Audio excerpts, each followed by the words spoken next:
আসসালামু আলাইকুম। আমরা আজকে নিউটনের প্রথম সূত্রটি শিখব। পাশাপাশি প্রথম সূত্রটিকে থেকে যে সমস্ত ব্যাখ্যাগুলো আছে সেগুলোর ব্যাখ্যা আমরা খুব সহজভাবে শিখব। নিউটনের প্রথম সূত্র বলতেছে যে যদি বাইরে থেকে কোনো বল প্রয়োগ করা না হয় তাহলে স্থির বস্তু চিরকাল স্থির থাকবে আর সমবেগে চলমান বস্তু চিরকাল সমবেগে চলতে থাকবে। আচ্ছা, এখান থেকে আমরা দুইটা জিনিস মূলত জানতে পারি। প্রথমে হলো আমরা জানছি বল এবং আরেকটা জিনিস হচ্ছে জড়তা। আচ্ছা, তারপরে আমরা এখান থেকে শিখি যে বল কাকে বলে। বলের বিভিন্ন রকম ব্যাখ্যা থাকলেও আমি একটা সহজভাবে ব্যাখ্যাটা বলি। বল হচ্ছে এমন একটা কিছু যা স্থির বস্তুকে গতিশীল করতে পারে অথবা গতিশীল কোনো বস্তুকে স্থির করতে পারে। আর জড়তা হলো যে কোনো বস্তু যে অবস্থায় আছে চিরকাল সে অবস্থায় থাকতে চাওয়ার যে ইচ্ছাটা বা প্রবণতা, এটাকে বলা হয় হলো মূলত জড়তা। জড়তাকে আমরা দুই ভাগে ভাগ করতে পারি। একটা হলো স্থির জড়তা বা স্থিতি জড়তা, আর একটা হচ্ছে গতি জড়তা।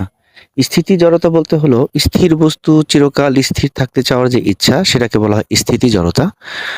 আর গতি জড়তা হলো সেটা কোনো গতিশীল বস্তু চিরকাল গতিশীল অবস্থায় থাকতে চাওয়ার যে প্রবণতা, সেটাকে বলা হয় গতি জড়তা। দেখেন, স্থির জড়তা এবং গতি জড়তার মধ্যে স্থিতি জড়তার একটা ব্যাখ্যা হলো যে যদি কোনো স্থির বাসে আপনি বসে থাকেন, বাসের নিচের অংশের সাথে কিন্তু আপনার শরীরের নিচের অংশটা লেগে থাকে।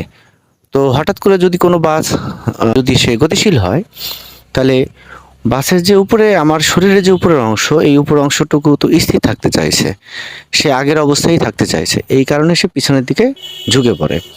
এটাকে বলা হয় স্থিতি জড়তা। আর ঠিক একইভাবে বাস যদি গতিশীল বাস থাকে, সেটা যদি হঠাৎ করে থেমে যায়, তাহলে শরীরের নিচের অংশ থেমে যায় কিন্তু উপরের অংশটুকু তখনও গতিশীল থাকে। এই কারণে হলো কি, গতিশীল কোনো বাস হঠাৎ করে যদি থেমে যায় তাহলে আমার শরীরের উপর অংশটুকু ঝুঁকে পড়ে।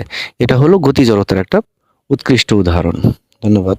এভাবে আমরা নিউটনের প্রথম সূত্র থেকে আমরা দুইটা জিনিস শিখতে পাই, সেটা হচ্ছে বল এবং হচ্ছে সেকেন্ড হলো জড়তা।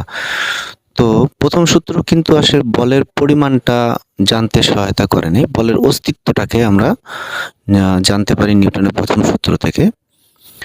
আর নিউটনের দ্বিতীয় সূত্রে আমরা যখন যাব তখন আমরা জানতে পারবো বলের পরিমাণ, কতটুকু বল আমরা লাগবে অথবা কতটুকু বল অপসারিত হচ্ছে, কতটুকু বল লাগতেছে কোনো একটা বস্তুকে গতিশীল করতে অথবা স্থির করতে। সেটা আমরা সেকেন্ড সূত্র থেকে ইনশাল্লাহ জানবো।